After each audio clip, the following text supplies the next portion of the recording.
এখন আমার কড়াইটা গরম হয়ে আসার পরে এখন আমি দিয়ে দিলাম পরিমাণ মতো তেল। তো তারপরে হচ্ছে আমি দিয়ে দিচ্ছি পেঁয়াজ কুচি, রসুন কুচি, ধনিয়া পাতা। তো আমি প্রথমে দিয়ে দিলাম পেঁয়াজটা। তো পেঁয়াজটা এখন আমি ভালো করে লাল লাল করে ভেজে নিব। তো তারপরে হচ্ছে এখন আমি মশলাগুলো দিয়ে দিব। তো মশলাটা দেওয়ার পরে হচ্ছে আমি আবারও একটু ভালো করে নাড়াচাড়া করে নিব, ভালো করে মশলাটা কষিয়ে নিব। তো তারপরে হচ্ছে আমি দিয়ে দিলাম আদা রসুন বাটা, কাঁচামরিচ বাটা। তো আদা রসুন বাটা, কাঁচামরিচ বাটাটা দেওয়ার পরে আমি আবারও নাড়াচাড়া করছি। মশলাটা কষে ওঠার পর দিয়ে দিলাম গলদা চিংড়ি মাছটা। তো চিংড়ি মাছটা হচ্ছে আমি এখন দেওয়ার পরে ভালো করে মশলার সাথে একটু নাড়াচাড়া করে নিচ্ছি। তো তারপরে হচ্ছে আমি একটু অপেক্ষা করব আমার।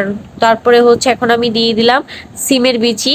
তো আমি সিমের বিচিটা হচ্ছে লবণ হলুদ দিয়ে হালকা একটু ভাপ দিয়ে নিয়েছিলাম। তো এখন সিমের বিচিটা দেওয়ার পরে এখন আমি ভালো করে চিংড়ি মাছের সাথে নাড়াচাড়া করে পরিমাণ মতো গরম জল দিয়ে দিলাম। তো দেখেন কত সুন্দর ব্লক উঠে এসেছে। তো আমার আজকের রেসিপিটা এখানে সম্পূর্ণ শেষ। তো যদি আপনাদের কাছে ভালো লেগে থাকে বাসায় কিন্তু অবশ্যই ট্রাই করবেন। তো আমি সব শেষে দিয়ে দিলাম ধনিয়া পাতা কুচি। তো ধনিয়া পাতাটা দেওয়ার পরে এখন আমার